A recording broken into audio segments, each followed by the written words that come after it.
Welcome back to another exciting episode of Shop Talk. I'm your host, Steve Klinck, and with me, as always, is my partner in crime, Chris Mills. Woo! Hey there, folks. Today, we have another co-host to add to our roster. He loved being a guest so much that he was foolish enough that he wanted to join the team here at Grumpy Roadie. Welcome to the fold, Mr. Adam Thomas. Wait, I'm a co-host now? Yeah, you are. Oh, look at that. Look at somebody didn't read his emails. Oh, shit. Anyways, welcome, Adam. All right. You know, this is like a Sarlacc pit. You just get sucked in and then you're stuck. That's right. Surprise! So guess what? Yeah, you're the co-host, Adam. Congratulations. You never knew. It's okay. Okay, now we got that out of the way. It's time to introduce our esteemed panel for today's session, which is women in the live event industry, which I really hope that we're going to get a true education of what it means to be a woman in the live event industry, since obviously I am not one, although I may have been called one in many, many times past. But that's besides the point. That wasn't woman, that term they were using, I'm pretty sure. Okay. Just saying. All right. Okay. If you say so. It's a good thing this isn't live and we can edit some of this. My Lord. This is already off the train wreck. Well, anyways.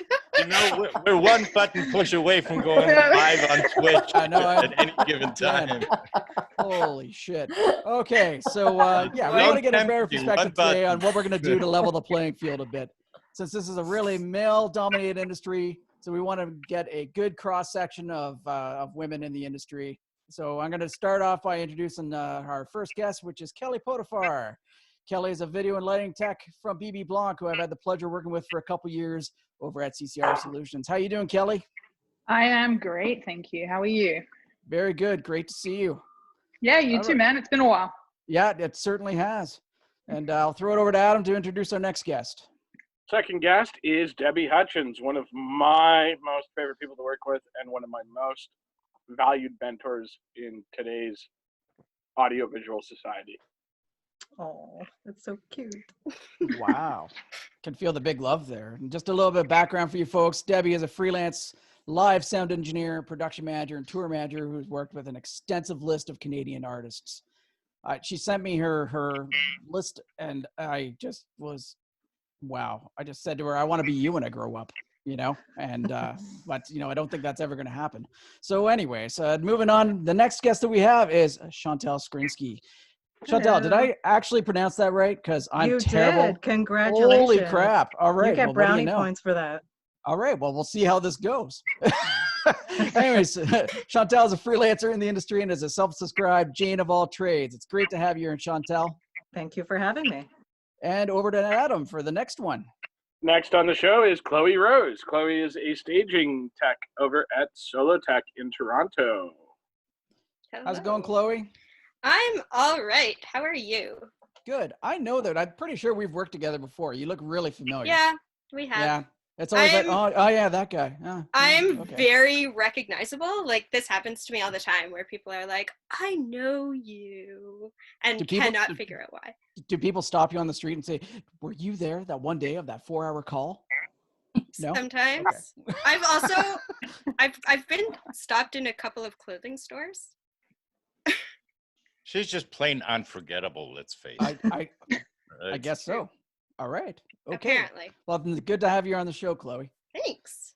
And last but certainly not least, we have Sarah Thomson. Hey.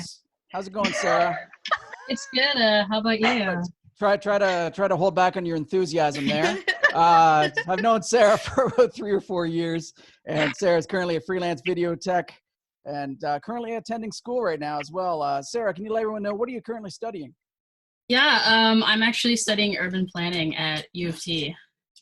Oh, cool. Yeah. Awesome. Yeah. I know you've only told me that about 5 or 6 times, but maybe this time I'll remember. Well, is there any social distancing going on with that urban planning? Yeah, we're all online school. It's actually pretty great. Nice. Yeah. Oh, right. So I guess you didn't get affected too much then. That's nice. Hasn't been too bad. All right, cool. Well, hey, welcome everyone, and thanks for taking time out of your day to talk with us.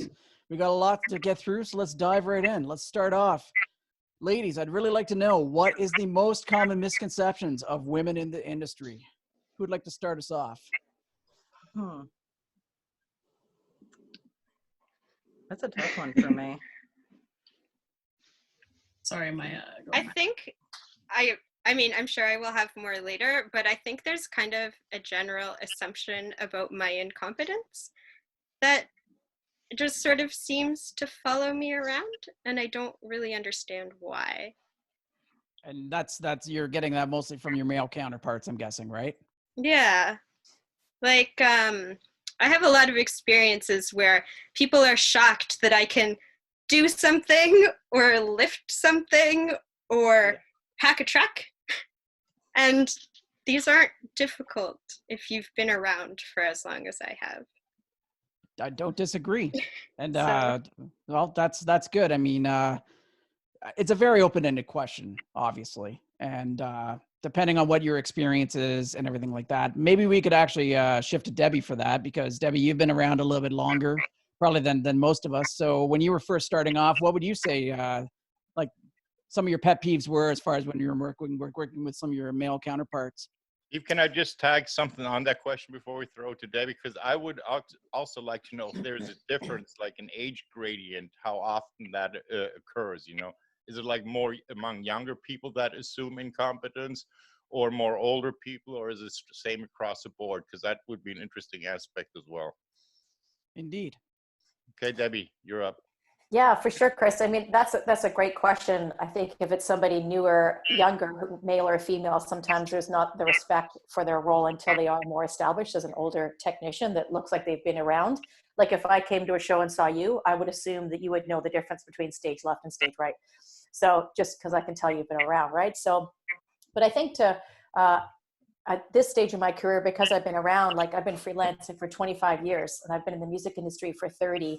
So I don't really face a lot of this as much anymore, because I'm usually working with the artists as their touring technician coming in a position where an operator as audio or a production managing or tour managing. So sometimes I'm actually putting the crews together.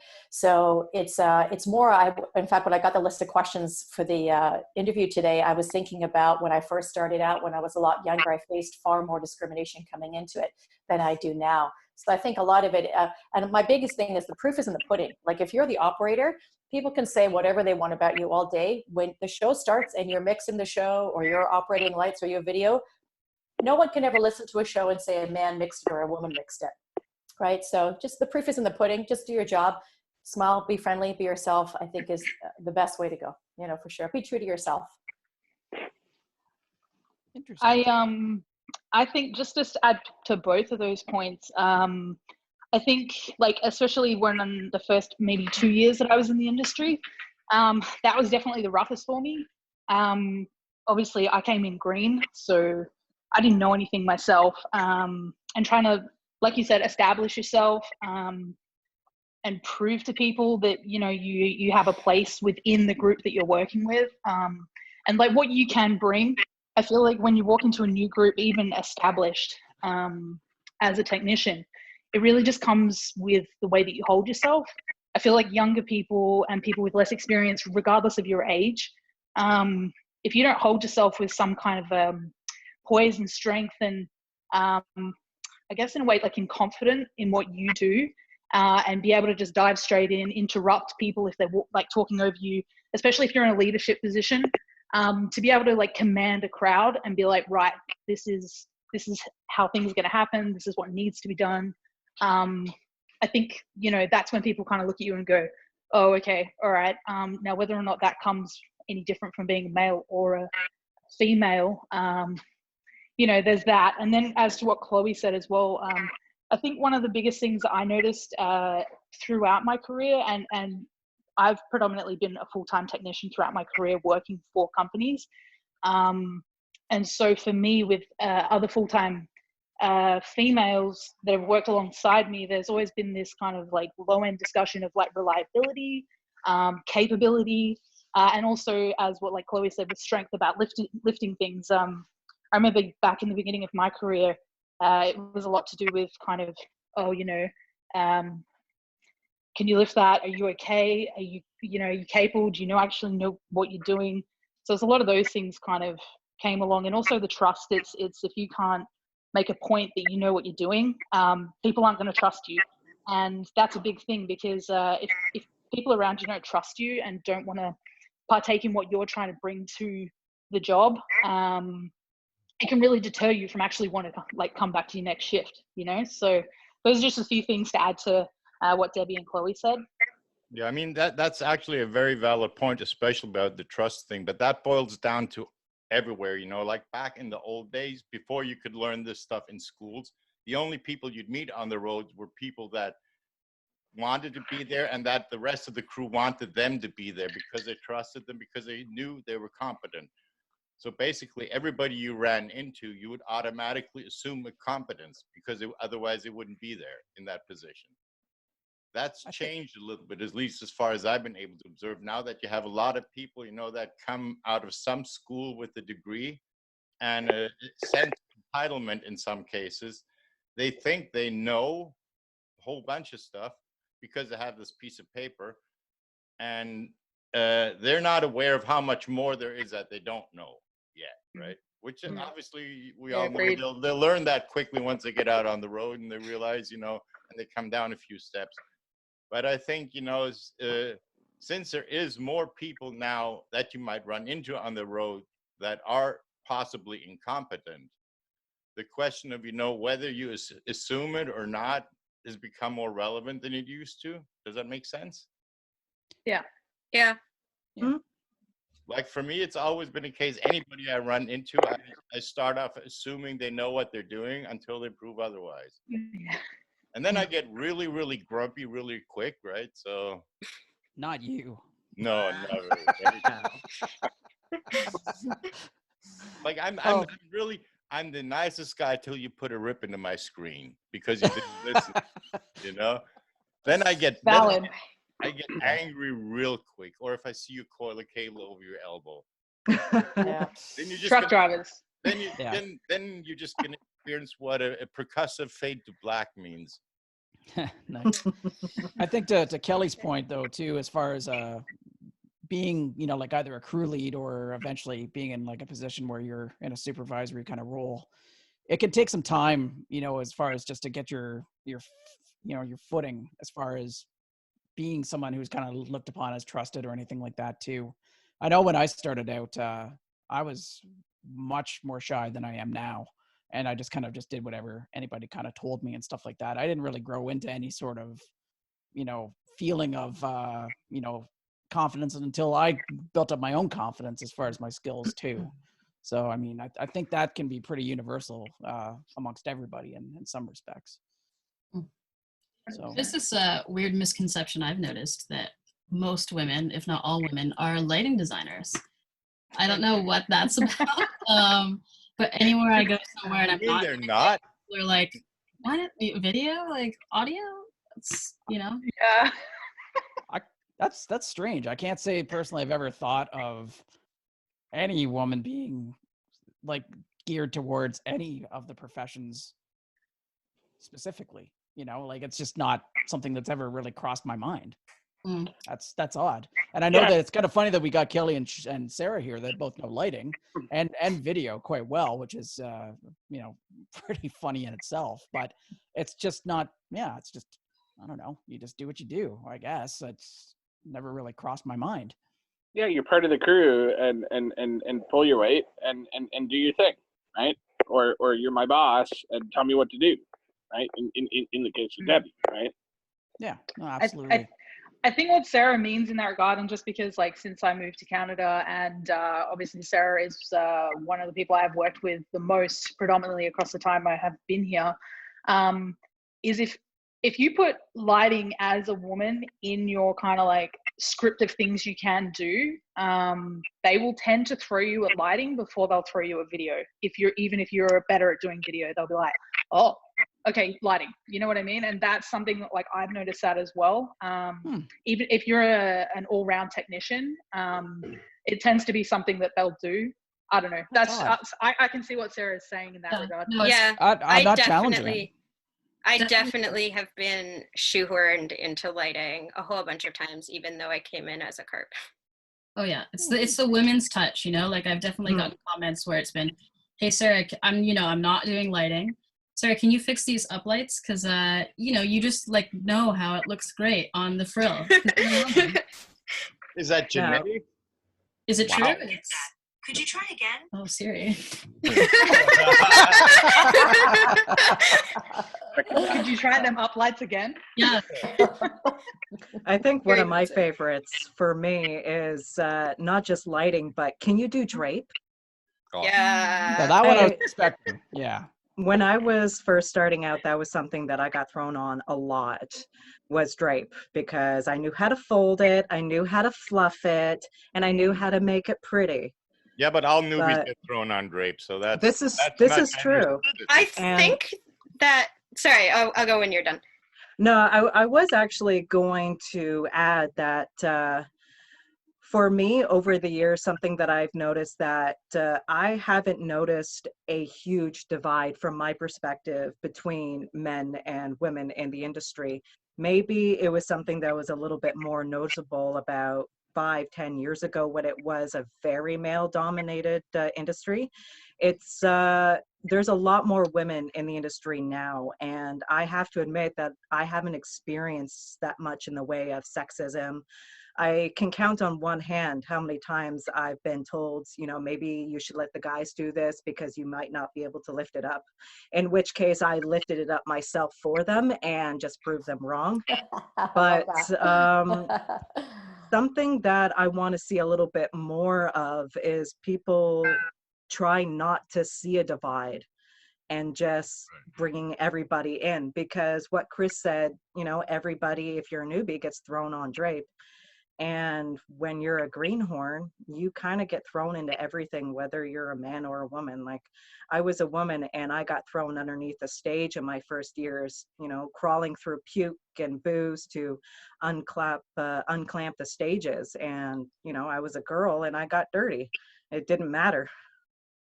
Yeah. Wow, you're I would- really making it sound like you're writing the tourism brochure for AV right now. Well, you know, the thing is, For and everyone. the thing is, it's because in those days when women were so rare in the industry, when it was so dominated, the women that were there, they were real badass trailblazers. Oh, You they know? were. They Absolutely. knew their shit. They kind of, because they had to prove themselves twice as hard, basically, to hold their weight.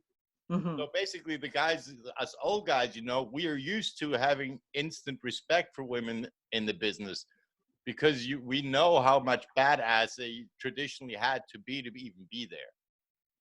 You know, so you would never even dream of thinking, you know, that she doesn't know what she's doing. Well, and these are interesting concepts that you guys are bringing up, right? And so why don't we turn towards Debbie, and Debbie, maybe you could shed some light, because you've been in the industry a little bit longer. Have you noticed a difference from when you first started in the industry to now? And sort of looking at, you know, this is what I've had to go through and this is where I'm at today type thing? For sure. I mean, I'm seeing a lot more women on the road touring, which has been great.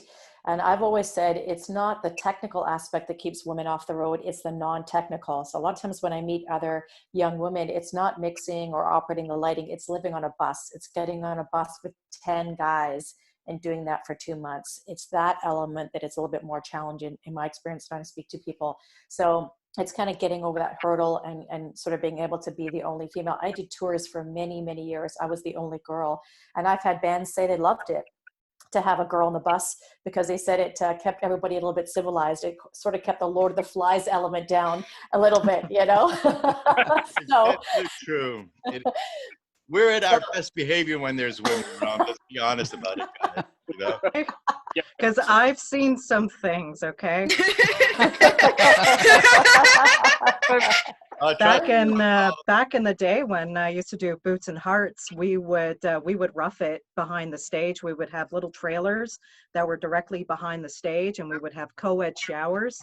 And it was a mixture of men and women that would have the showers. And you want to know what? The men, they would pee whatever they wanted. They would fart. They would pick their noses. And you know what? I've seen girls do it too.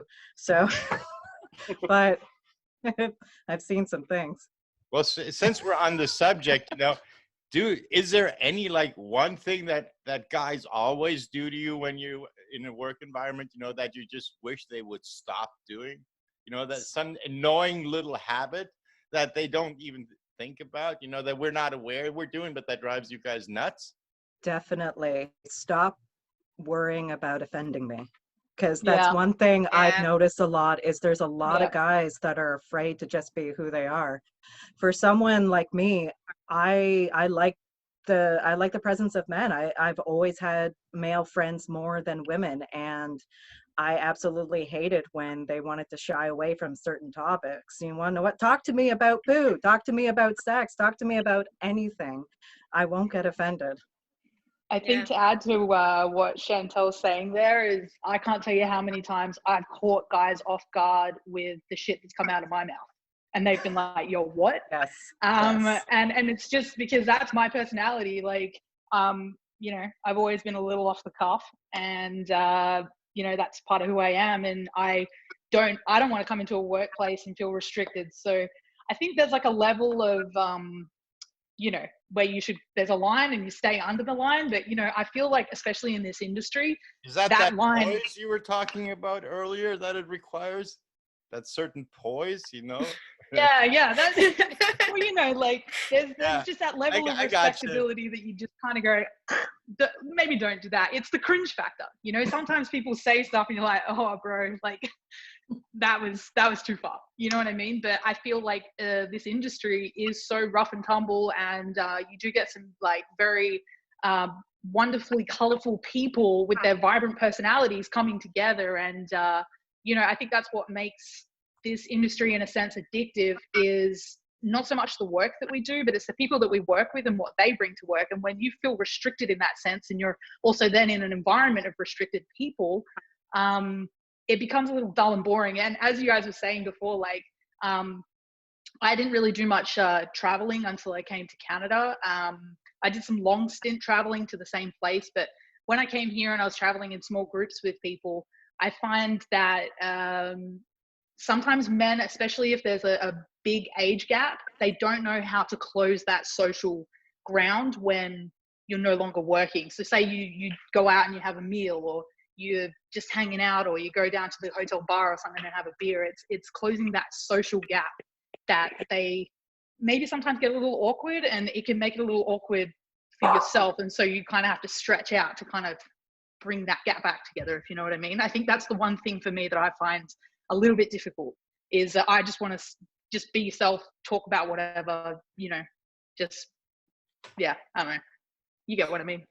It's like when you come off of the tour and you have to kind of re-enter into normal society, I find it's like you need a couple of days to decompress, because like your language and your behavior is so different with your road family than it is with your stationary family, you know? Yeah. Like the stuff we say to each other without it being meant insulting or rude, but it's just such a rough kind of tone, you know. The only ones that come close are probably sailors and soldiers, you know. It's that same kind of way we treat each other, but it's not disrespectful. But for an outsider that hears it or sees it, you know, they go like, holy shit, they're like, whatever, you know, they have no respect for each other whatsoever. But it's weird, you know. I managed to shock a soldier. So it almost seems like there's a border between this is right to say and this isn't right to say. So sexual harassment, like, how do you ladies take care of sexual harassment in the workplace, being in this industry? That's an interesting topic, because it really depends on the person who is receiving the attention. Because in this industry, I find that there's a lot of sexual tendencies in it. Like, I'll see men and women patting each other on the ass. There's lots of dirty jokes. I've had crew members say I would do fantastic in a wet t-shirt contest, but I find it funny. Like, I jump right in and join in on the conversation, because at the end of the day, it's just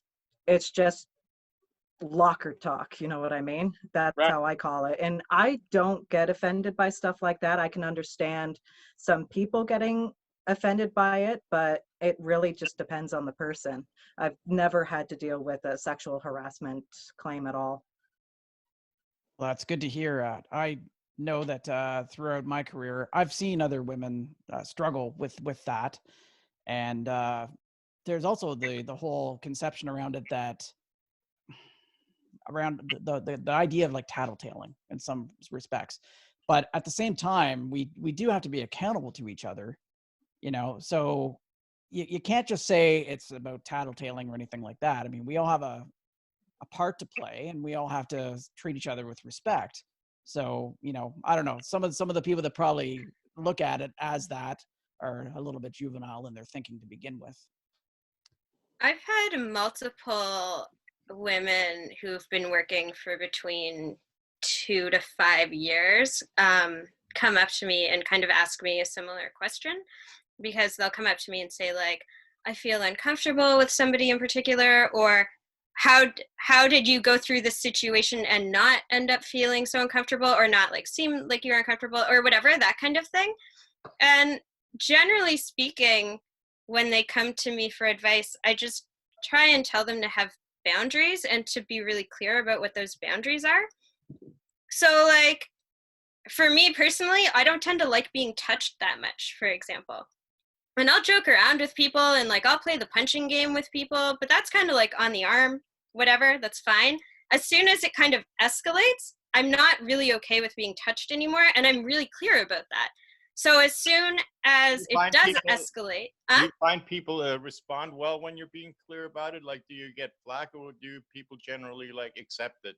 I think the flack that I get is just testing the boundary. Like any flack that I get is kind of joking, like, oh, are you sure? Like, what if I touch you like this? And as long as I'm really clear about like, no, that's not okay, and I do not appreciate it, it's respected. And that's just kind of how I go about it, and that's how I kind of tell the people who come to me for advice to deal with it, because it seems to work for me. And I know that Chantal's method of just like being able to go through all the locker talk works for Chantal, and that's cool too. Like, I'm fine with the talking. Touching, not so much, right? Like, as long as you can kind of define what you're cool with for yourself and let that be known, in my experience, it works out okay. As soon as you aren't clear on where your boundaries are, or start telling some people like, I'm okay with you touching me, but not these other groups of people, then it starts getting confusing, and then I think that's, you can run into more trouble that way. Yeah, I mean, that's very clear. I mean, being clear, I guess, is important, because most, you know, like I always say, I'm clever, not clairvoyant. You know, so you don't know by default where a person's boundaries are unless they tell you, you know. So exactly. We all run around telling dirty jokes and whatever, you know, with sexual innuendo here and there. And if somebody, like she says, you know, if somebody draws a line and says, hey, I'm not okay with this, and people actually respect that and behave accordingly, then I think that is the situation that is exactly the way it should be. You know what I mean? Yeah. I'm interested. Sorry, go ahead. Oh, I was just going to say, in terms of that, for me, I have kind of like 3 different levels. Like, again, I'm a locker talker as well. Like, I'll shoot the shit. I don't care. I'll throw stuff around. Sometimes some of the things that come out of my mouth might be taken in a sexual manner towards a man, and I really have to think about what I'm saying. But for me, when someone makes a comment to me, it really depends how personal it is. I've had incidents with people before where it's been directly in a sexual manner and personal towards me, or completely derogatory towards me as a woman, or derogatory in general to women. And for me, that's when I'll bite. I actually did have somebody that was working with me about 7 years ago, maybe 8 years ago now. And he basically made a comment about the fact that I was in a bit of a mood, and he just essentially went directly to, this is pretty much what he said to me. He said, what are you on your rags or something? And for me, that was like, mate, you're gone. You are absolutely gone. And I went straight to my management team, and my management team, the company I used to work for, didn't have a lot of female staff, and they were very aware that when something like that came up, that had to be dealt with in a serious manner. And they were very much like on a learning curve about like how women would fit into their company and everything. So he essentially lost his job the next day. And I don't regret that, because you can't walk around saying things like that when, you know, who are you? Like, would you speak to your mother with that mouth, or your girlfriend, or your wife, or your sister? You know, you don't say those things. So I know that you said sexual, but still, that's something that kind of still comes underneath that sort of group of conversation.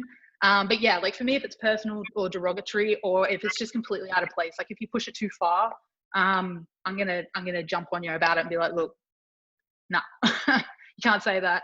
So, Yeah. but yeah, for the most part, yeah, like I'm just as bad as most dudes, to be honest. I've also gotten guys sent home from work for comments. So yeah, it does happen. and it's not something you want to do, you know, because Yeah, you kind of exactly. think, I look like the bad person now, but reality is that's not on. It's not okay. So. Well, that's definitely something that we need to change as a whole in the industry too, to make it not that there is a bad guy or anything like that. You know, if someone is making those comments, then they should be responsible for their comments. That's just the long and the short of it, really. You know, and it shouldn't be about, well, you know, just because Kelly took offense or whatever, then what? Now this person has to go. No, it shouldn't be looked upon as that. I really hope that, you know, we've progressed to a point in this time where we're working now that that's not happening at all, or at least not nearly as much. I honestly don't know. That's why we've got all of you here to tell us. I have a comment to jump in on here if I can. And I think also it's not just about gender, it's about crews becoming more inclusive of all different types of people, right? Mm-hmm. So whether it's somebody who's African-American, maybe it's a First Nations person who wants to become into AV or be an artist as well. It's people who are non-gender conforming or have sexual diversity. So I think it's not just women. I think the whole industry really needs to become more inclusive, from artists to the crew, and make everybody feel welcome. It's not just women, because I've heard those comments directed at other people who are marginalized also. So it's about inclusion for everybody, and respect is what it comes down to, what Chris mentioned. Mm-hmm. No, absolutely. Very good point, Debbie. Very good point. I have a two-part question I'd really like to get some honest feedback on. And that is the industry as a whole doing enough to discipline these, you know, those male counterparts that are not treating women with respect? And when you bring a concern to a superior who, unfortunately, as we know, it's a male-dominated industry, so they're probably male, do you actually feel like your voice is being heard and that your concern is taken seriously? I would say, yeah, absolutely. Especially you, Steve. I remember talking to you about an instance where somebody at a different company that we were kind of working with was being super inappropriate to me, even though I have very clear boundaries in the workplace. And I've never been made to feel like my concerns aren't valid. I think I've been really lucky to be surrounded with a lot of good guys who are really liberal, and it's always just been a few bad eggs, but it's really easy to kind of recognize that those are just a few bad eggs and they don't have any reflection on men as a whole in the industry. Yeah. And so I have absolutely no problem coming to a supervisor if it's a man or a woman. It's uncomfortable, but it's just uncomfortable in that you kind of don't want to whistle blow on something that's like, the sexual aspect of it is kind of uncomfortable. You know, it's not something you want to be talking about to your management, but at the end of the day, I've never been made to feel badly. You know? Well, that's great to hear, you know, and then thank you for your compliment, Sarah. I wasn't fishing by any means, but, you know, I certainly am interested to know this, because I know that other people that have been in, you know, certainly in supervisory positions have had issues with this. And so would anyone else like to possibly comment on that? Yeah, I mean, I'm the same. I've, in the various jobs that I've had over the years, I can say that in most places I've had an issue with someone, you know, and to go to management and say, like, look, this is what it is. I tend to be the type of person that will bottle stuff up, and you know, for anyone that has worked with me, when I'm not in like my serious work mode, I'm usually, you know, being an idiot and just, you know, I like to dance around and sing and just be ridiculous. And a lot of people know that if I if I bottle something up and I come to work and that's not who I am, then there's something up. So I sometimes will go that route, not intentionally, it's just who I am. But, you know, people will approach me and they'll be like, hey, like, what's up? Talk to me. Is it work related? And I'm like, you know, otherwise, if I have directly gone to people, they've definitely said, look, like, let's deal with this. And for me, the best thing that's come out of that is that I am quite happy if I have a problem now to take as some of us might call it, the political route, which is to let it go through its levels within the workplace to be resolved. And I'm also not shy to keep like coming and being like, hey, like what's happened with this? What's the result? And, you know, having it dealt with that way. So I think that's great that there are workplaces out there providing a platform for you that's workable and inviting, in a sense, in an uncomfortable time, you know? I'm interested to know with this too, just thinking about, I know that both Sarah and Kelly, from my own experience, have worked at full-time at companies before. And I'm interested to know though, like I know Chantal, who is freelance, for instance, you work sometimes with labor companies and such. And, you know, so is there any difference there that you possibly maybe notice as far as, absolutely. You know, yeah, please, if you could expand on that, we'd love to hear your thoughts. I do find that there is a difference between when you go from the labor companies to a little bit more of the corporate companies, like CCR doing the corporate events, with labor doing a lot more live events. Is labor is a little bit more rough and tumble, so you're going to hear a lot more locker talk. You're going to hear a lot more sexual remarks. You're going to hear a lot of offensive things. And I find that when it comes to any form of sexual harassment or being told you're not strong enough, I see that a little bit more with the labor companies than I do with some of the corporate companies. I think too, to jump off of that, like, because I've done both, the labor is a bigger pool, right? So when I'm working for a company, the majority of the company ends up getting to know me, and they get to know me as a person, and they know what I can do. Whereas with labor, you're always meeting new people, right? Mm-hmm. And even if it's like how Steve earlier was like, oh, I think I know you from somewhere, that doesn't necessarily lead to enough knowledge to be able to determine what somebody can do.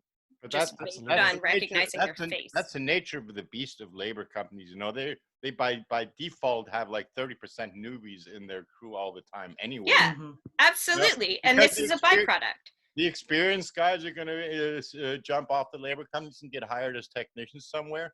Yeah. So basically, the percentage of inexperienced people are much higher in labor companies, which basically brings us back to what we discovered earlier, that this respect thing is a question of experience to some extent, right? Yeah. Mm-hmm. Yeah. And so and it's a byproduct. It's logical that in a place where we've got a whole bunch of inexperienced people, there'll be a whole bunch of people, you know, that are disrespectful or don't have the background to be able to gauge somebody's competence. Like I'll just jump in here, Chris. Like the first 4 hours when I'm doing an arena show, dealing with that crew, I'm a very different personality than when that 4-hour call is over. And then it's almost like, okay, you know, so Chris, totally 100% for sure, you know? Yeah, I completely agree. It is kind of like playing a role, especially when you're in a supervisory position. And, you know, when everything is kind of done and that last case is on the truck and everything's closed, you just find it just kind of, you know, exhale and you're fine. Right. But you're just like, you know, like sometimes I'm just like, how the hell did I get through that? You know, in Germany, we had a great tradition when we were touring. We called it the ramp beers. That's basically when all of your cases are packed up and lined in front of your truck. All the techs that are responsible for the gear in the truck stand next to the ramp and each pop a can of beer. And you just kind of supervise your gear being loaded on the truck. And when your truck door closes, you finish your beer and head off to the showers. Yeah, those days are unfortunately a little bit more far between now. I know I grew up with that. Not the shower part, but yeah. So you don't want to go on the bus without having a shower. Yeah, exactly. I agree. Shower before bus. Yeah, we had a tour manager who refused to take showers, and he found himself gaff taped to the roof of the bus for a 200-kilometer trip one night. You got plenty of fresh air on that trip. Let's put it that way. Yeah. Wow. But we digress. Where were we? Safe to say that the industry is extremely competitive, right? So, from a woman's perspective, do you guys feel like you've got to really prove yourself more so than your male counterparts to get certain gigs over other gigs? No, I actually feel I have to be pit up against other women. I find it's actually far more challenging that way, for me anyway. Interesting. Anybody else? Not any more so than normal. I think it's just kind of, if it is, it's internalized, you know. It's nothing that I'm like super aware of. It really depends on the company. It depends on what department. If I'm going to be in a carpentry department, when I first started out in the business, it was mostly men. We have a lot more women in the carpentry department now. But when it comes to that, I'm going to be pit up against more men, and I find it's a little bit challenging that way. But with other departments, I find it's almost 50-50. Okay, Almost. when Chantal, when you say it's challenging, is that just challenging because of the numbers ratio? You know that there's like 10 men in the game and 2 women. You know that just from the statistical probability, it's harder. Part of it. Women in it, or is it actually just because of the gender and bias? Some of it now is the number. When it was back then, when I first started out about almost 9 years ago, it was about what I knew. So when I was put into a carp crew, I was sent to go pull out screws or clean up, sweep, or anything like that. And then I wouldn't be cutting or anything like that because they didn't know me. They didn't know what I was capable of, which once again, it's all about judging someone by their experience. But at the time, I felt that it was more because I was a woman. That was then. I'm a lot different now. When I started out in the business as a newbie, I felt a little bit more concerned about the divide between men and women. And I did tend to lash out a little bit more if I had a guy come up to me saying, you know, you should be doing this, or can I help you with that? But I find it's different now. Yeah, you know, I'll tell you an old trick that I learned like, I don't know, 20 years ago. When I'm on the road, I go try to grab all the women in the crew to work with me, just because there's less bullshit involved and they actually listen to instructions, you know. You're not the first man to say that to me, yeah. actually. And that makes it so much more efficient. Like 2015, when I had to tear down Panamania, the whole 3 stages and 25,000 LED walls, I had an all-girl labor crew working with me. We got done 2 days before schedule. Nice. Literally. Wow. These ladies were hauling ass like you would not believe, you know. And I was like so proud. I was like, see, I knew that. I picked you guys for a reason, right? Last Go ahead, bullshit. Kelly. It's just to interject. Oh, it's all right. Go. No, we said go ahead, Kelly. Oh, sorry, I was just going to say, just to interject. I've actually worked with Chantal a number of times when I was at CCR, and I also worked with Kelly a lot as well. And yeah, whenever I was there, and they'd kind of be like a distribution of like whichever company that I would have worked with you through, I'd always be like, look, can I have Chantal? Can I have Kelly? Because you know, the exact same reason. It's like, if I say something, I knew that it was going to happen. And I didn't, honestly, 95% of the time, I wouldn't have to double back on my own work. Right.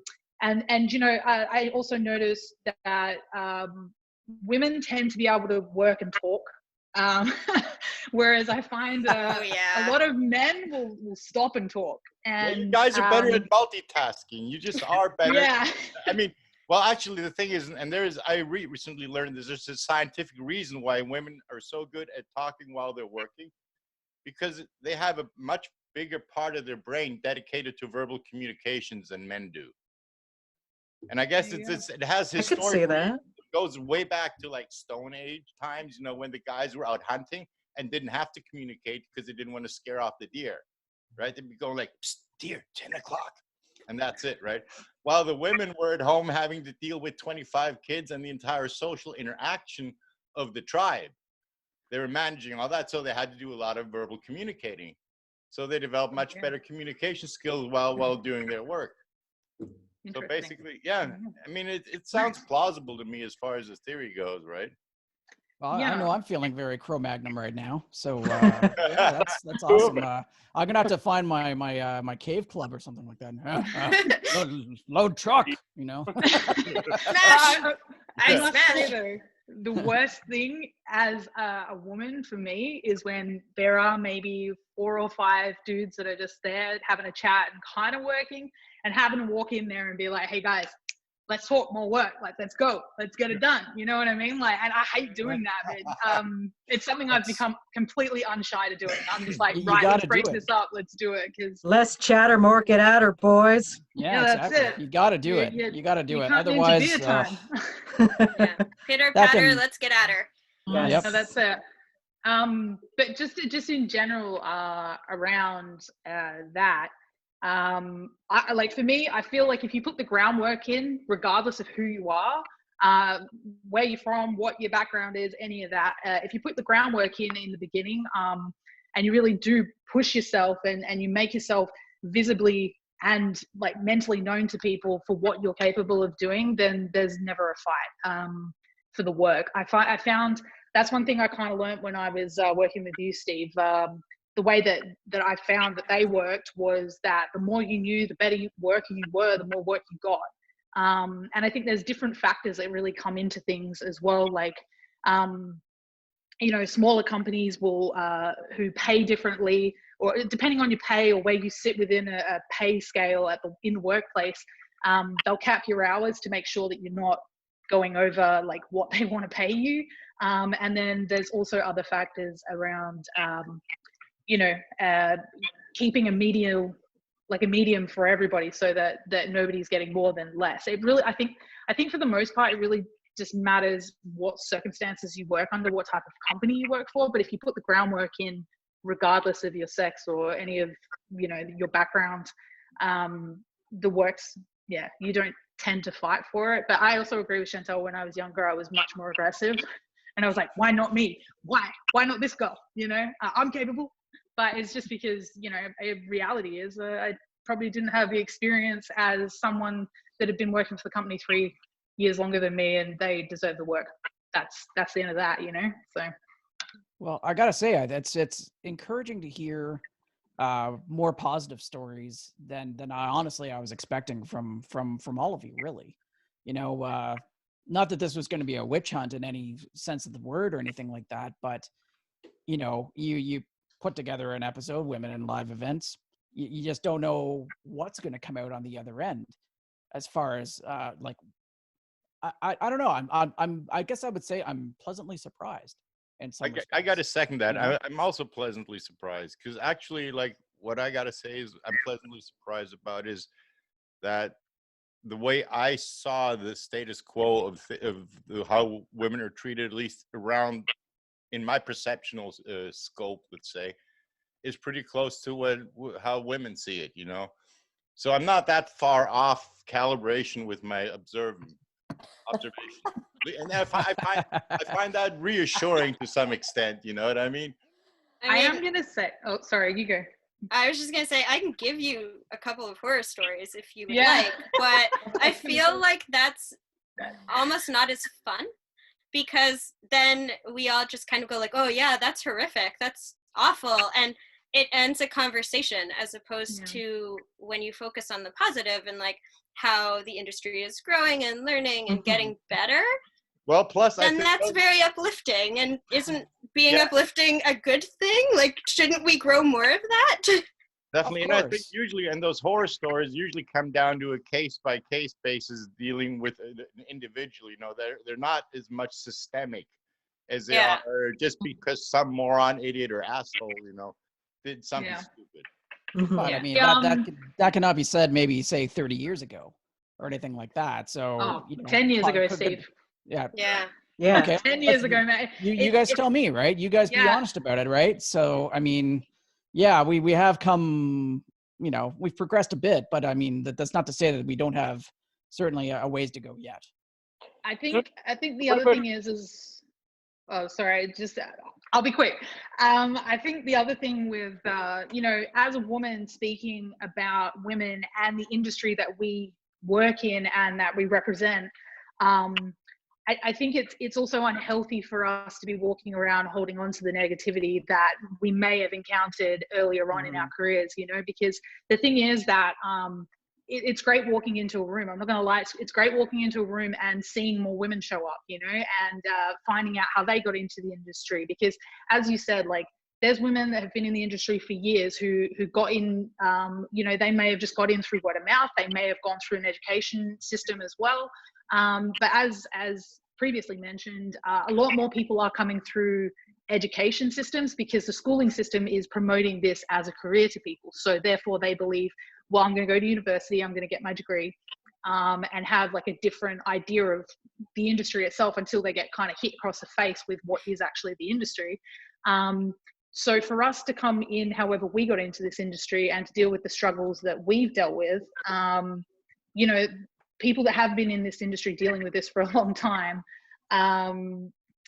you know, for us to talk positively about it will encourage more women to actually want to join and to do the job itself and not be scared to be like, oh, you know, there's this guy, or even actually knowing that the job exists. I mean, realistically, I can't even tell most females that I haven't met in the industry what I do for a living. They think the stage is installed all year round, ready to go, you know? So, yeah, I think there's that as well, you know? But again, that's not gender specific. Whenever somebody tries to ask me what I do for a living, I have to take a really deep breath, you know, and like, wow, let me tell you, young man. Are you ready? Tell you it's one of those story. questions you're just like, this again. Yeah. You know, Yeah. like, that's me anyways. It's like My title time changes ago in a every catering time. Far, far away. yeah, exactly. Adam, you had another question for everybody, didn't you? Yeah. So dating within the industry, like, what are people's thoughts on this? And has anybody ever tried it, either to get further ahead because their partner is a high-ranking crew member, whatever it might be? What are people's thoughts on this? Sarah, why are you laughing? So many reasons. Chris, your background, first of all. Yeah. Killing me. I mean, I'm ready to go pour another drink, man. We're getting, Wine here. I know what I was missing now. I'll be right back. There's a bottle of scotch waiting for me. Hang on. Bye. I'm all out of booze. what's the word I'm looking for here, but I don't know of any woman personally that has ever dated to get ahead in this industry. I mean, I that's just like, I may know one or two. Anyways, maybe not about getting ahead, but obviously it can be something that, I mean, let's face it, we're all human. We you know, are attracted to people of all sorts, but, you know, trying to take that past the workplace where you might meet somebody and stuff like that is obviously a really, really tricky balancing act so that you're not offending or stepping over that line, which, I mean, that line, like it's been discussed, is different for everybody. So, you can't tell me that sort of thing, right? Yes. So, as I mentioned in our group chat, I'm a professional. Wow. No, if I'm completely honest, I got into the industry because of my boyfriend at the time. He was a lighting designer, and I was working in an events job, and I hated it. I was an events coordinator, and I terminated my contract. I got out the door, and I was jobless. So he said to me, "Look, I can see if I can get you some part-time work." And yeah, I remember I did the job. I was like, what the hell am I doing here? What the hell is this job? But the thing is, like, you know, after I got past the hurdle of my own anxiety, I realized that the room of people, and it was just a strike on a Sunday morning, and everyone in the room was super cool with me. They were all super nice, super like trying to educate me and whatnot. And I ended up before you know it, I have a full-time contract, and it's been a decade now. So, but anyway, so I got into the industry through him. Ending that was not great, but we won't get into that. That was that I could write a book. Anyway, I've since had I had another relationship after that, which I had for 3 years, and the best way that we navigated that was we didn't tell anybody at work. Nobody knew. We lived together, we coupled to work together some days, and the thing is that the way that it was my idea, but the way that I saw it was that and it was from a female perspective of that if I go to work in the same place, and the thing is at the time, like, he was a senior audio technician and I was a senior video technician at this company, and we worked on big shows all the time together. So we sat next to each other, we worked long hours together, and at work it was work mode. I didn't know him, he's just some dude that we have beers with sometime, and that's how we navigated that. And yeah, nobody knew about it until basically I moved to Canada, and that terminated that relationship.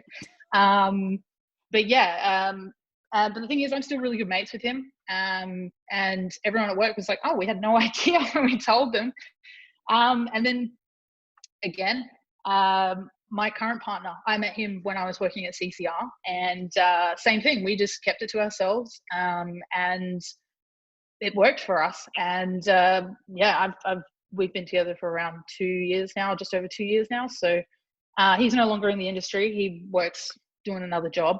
But yeah, same thing. I just feel like there's no need to get ahead. Work is work, and our personal time is our personal time.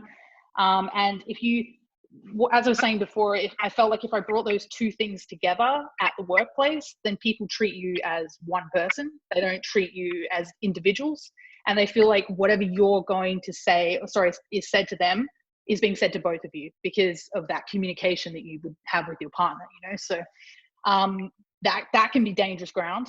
And also, I feel like the other most complicated thing about that is when you're in a room with somebody else and they're bad-mouthing your partner, you just have to swallow it. You really just have to sit there and you have to swallow it. And you don't retaliate.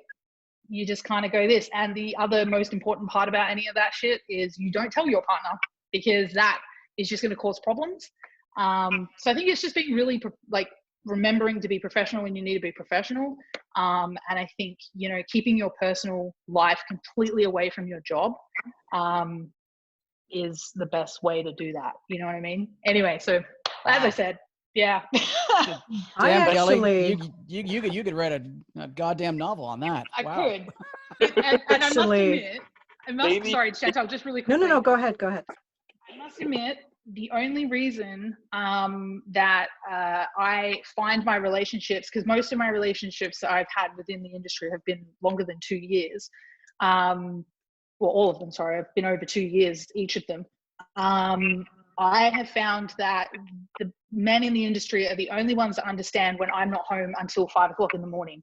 And they understand that, yeah, I'm starting at 1 o'clock in the morning and I'm going to be working through till 5 o'clock in the afternoon. And they don't question that because they get it. And they provide you with the mental support when you're tired. They don't harass you about anything. And they support you more. And I think that for me has always been the attractive side of it. You would tend to go to someone that's going to support you in a mentally, physically exhausting industry, you know? So anyway, Yeah. That's my 5 cents on that one. I would totally second that, especially the part about people that are not in the industry, not being able to relate to what we do and how, you know, the conditions we work under sometimes. Like pretty much every relationship I've had at some point died because of that, because they couldn't relate or they felt left out being at home, you know, wondering what I'm doing out on the road, you know. And at some point their mind goes wild and goes crazy with whatever kind of negative shit, you know, and before you know it, because we're busy out on the road, we don't have that passage of time thing like people sitting at home on the couch staring at the clock do, right? Yeah, that's a So misconception in itself, and that yeah, so I when think we're out on the road, it's all vacation and stuff, yeah, which we know no, it's not. but the thing is, I think, and that's where I agree with Kelly. I think it works both ways. Like having somebody in the industry helps you have somebody who can relate to your lifestyle without having to be suspicious every time every time you come home at 3 or 4 o'clock in the morning. What do you mean? Yeah, you don't have to explain yourself to these people because they can see, you're coming in, you got your steel toes on and your hard hat's Yeah. dangling off your backpack. Yeah, exactly. Yeah, and if you're late, the Yeah, being home late is a big thing as well. You're 4 hours past the time you said you were going to be home. And it's, well, Yeah. mate, shit happens, Yeah, Yeah, yeah, You ran exactly. over. you don't have to justify yourself for something that's just part of what you do for a living, right? Hmm. Yeah, exactly. So, Chantal, I know you had some comments there that you were trying to get in. I was actually going to add a bit of a different perspective and experience to that. My husband in the industry, and we go by Team Awesome to each other because we get a lot of work together, and we find that when a company offers one person a gig, they'll also often offer the second person the gig because we work so well together. And I do have to agree, being with someone in the industry makes it so much easier because they understand. My husband works mostly the same gigs I do, so we come home together and we understand what each other is going through. So we know how to treat each other when we come home. And for me, it's been a very pleasant experience because I get to work alongside my best friend, and we get to have all these stories together, and it worked out well for me. And I do hope that anybody else in the industry finds that perfect someone for them in the industry, so they can have that as well, because it'd be awesome to work with some other couples, which I've been seeing a lot more couples in the industry now than I have in the past. So it's Pretty neat. interesting. So I got another follow-up question on that, because I mean, and this is not really industry specific, but more relationship specific, because it's quite common for people that are in a relationship that basically live together and work together, that one of the two things suffers greatly. So I think, is there a difference, between being with somebody who's in the industry or being with somebody that you work with on a daily basis? Because I think that is a very significant difference. Because it's somebody that you're around 24 hours a day and you never get away from each other. In my experience, sooner or later, that's just going to explode. That's just a recipe for disaster. And that's not just in our industry. Like, it goes the same for like mom and pop shop couples running the grocery store, that are side by side 24/7. And because you don't get that work home life separation. I feel like with my previous relationship to this one, we lived together and we did work together a lot. I think that, I don't know, we never really had any problems like relating to work or any of that. We did get to a point where we kind of had to put we created a second lounge room because we were sharing the house with other people, but we had 2 bedrooms and we created that wall. So one room had like an office, the other one was like a lounge room, and the office one was like also the bedroom. So it was kind of like, if we weren't in another living space within the house and we wanted our end of the house, we would separate then. The other thing is that I'm a very outdoorsy person, and so was he. So we would go camping, we would do a whole bunch of different other things. We had different friends groups, both had cars, both just did whatever we wanted really. And I think that definitely helped. I think if you go home and you're a homebody and you're living and working with another homebody, then perhaps you could have some issues. But I think in general, with any kind of relationship, if you create your own bubble and you have a partner that respects that bubble, and they have their own and you respect that, that's really a savior in those situations. I never really felt pressured with having to change my ways or wanting to escape him or him wanting to escape me. It was just, But yeah, you made a good point, that bubble, right? And I think you learn the importance of that bubble when you live in a bus on the road real quick, right? You learn the importance of having that little bit of privacy around you, you know, that moment of being alone and basically and focusing on something willfully instead of it just kind of pounding on you from all sides, you know. And it's easier for people in the industry to be able to provide that than somebody who has no understanding of what that means, that bubble, you know, and how important that is. So I can see where that can be an issue, you know. Well, I'm Yeah. interested to kind of hear what, you know, Debbie, you've got a bit of a different background too. What can you maybe tell us just some of your experiences or some of the things that you've witnessed in the time that you've been in the industry in this regard? Well, I come from a very different perspective. I have a husband who has nothing to do with the music industry whatsoever. So he doesn't care if a bass DI goes down during the show or, you know, the top end wasn't as clear as I wanted it to be. And we've been married happily for about 5 years, but I just checked my calendar and it's actually 17 years time served. So we're doing pretty good. Wow. Congratulations. Yeah, congrats. That's amazing. Well, everybody, we're kind of starting to run out of time. We've unpacked a lot of stuff here. You know, one thing I'd like to kind of hear from each one of you, though, is, you know, we've talked about all the different, you know, issues that there are within the industry and stuff like that. Let's talk about some suggestions for what we can maybe possibly do better. Does anyone want to start us off with that?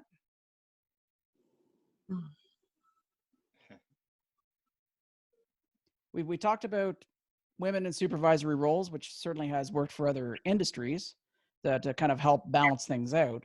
But is there anything else that maybe comes to mind that might actually help to make it a safer work environment for everybody? That's a tough question because I find that there's such a small divide now between these type of issues from my perspective in this industry, because I'm seeing women in a lot more stronger roles and a lot more higher up roles that I just want to see the industry continue moving in that direction. I just want to see more equality with everyone. I just want to see everybody happy and smiling and working together. Okay. All right. That's good Yeah. to hear.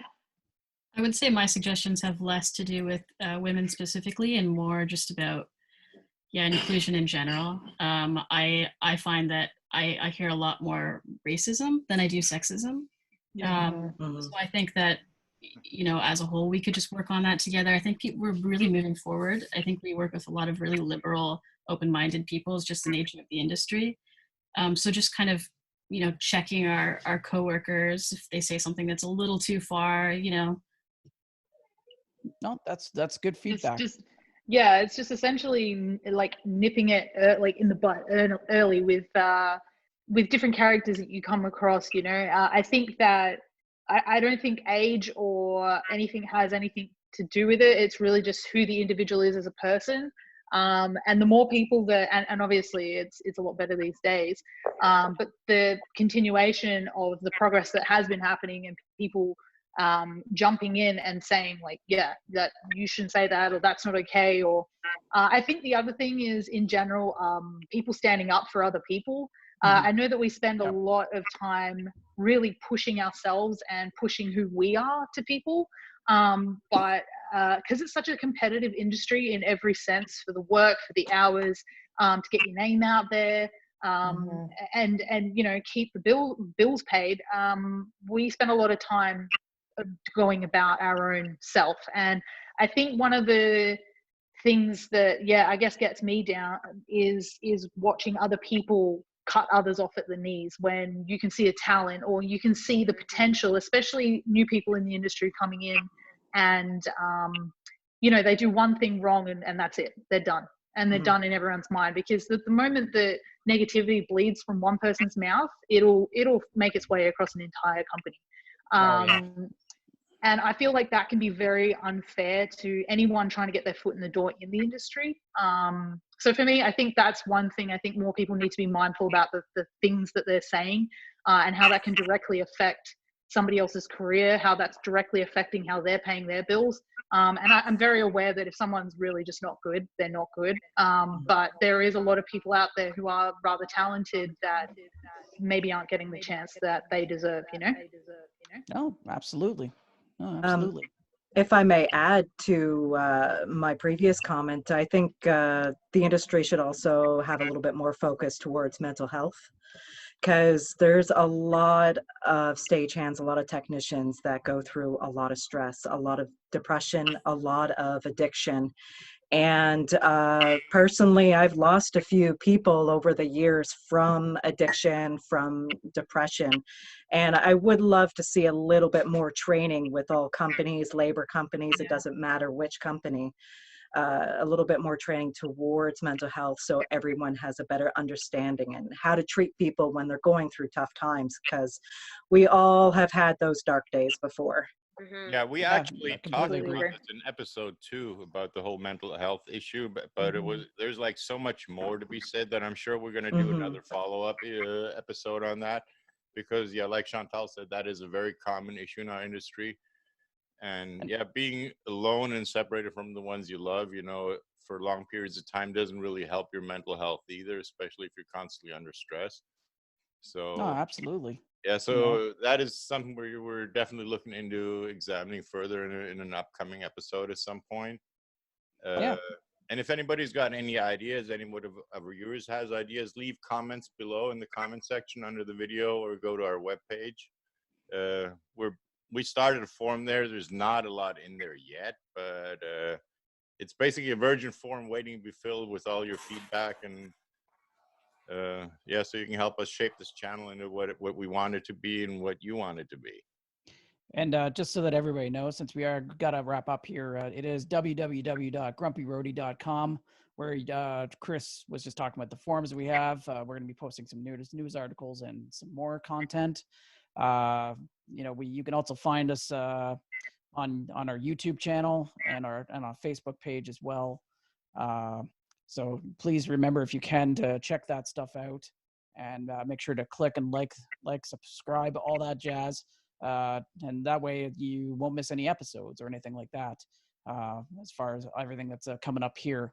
So quickly, I just want to say thanks to everybody to all of our guests. I think this was really, really constructive to hear all of your voices. You all come from very different backgrounds throughout the industry, so it was really, really a pleasure. I know, for speaking for myself anyways, to hear your voices and just all the different opinions that came across. With an episode like this, you can never predict what's going to happen, and I just got to thank you guys really from the bottom of my heart, because it was just fantastic. Aww. You know, so That's anyways, so sweet. that's me getting all mushy, I guess. But that's all we have for today at Shop Talk. For Chris Mills and Adam Thomas, I'm Steve Klinck saying, hey, remember the golden rule, guys. Treat those as you wish to be treated. Until next time, see you later. Bye. Thanks, everyone. Bye.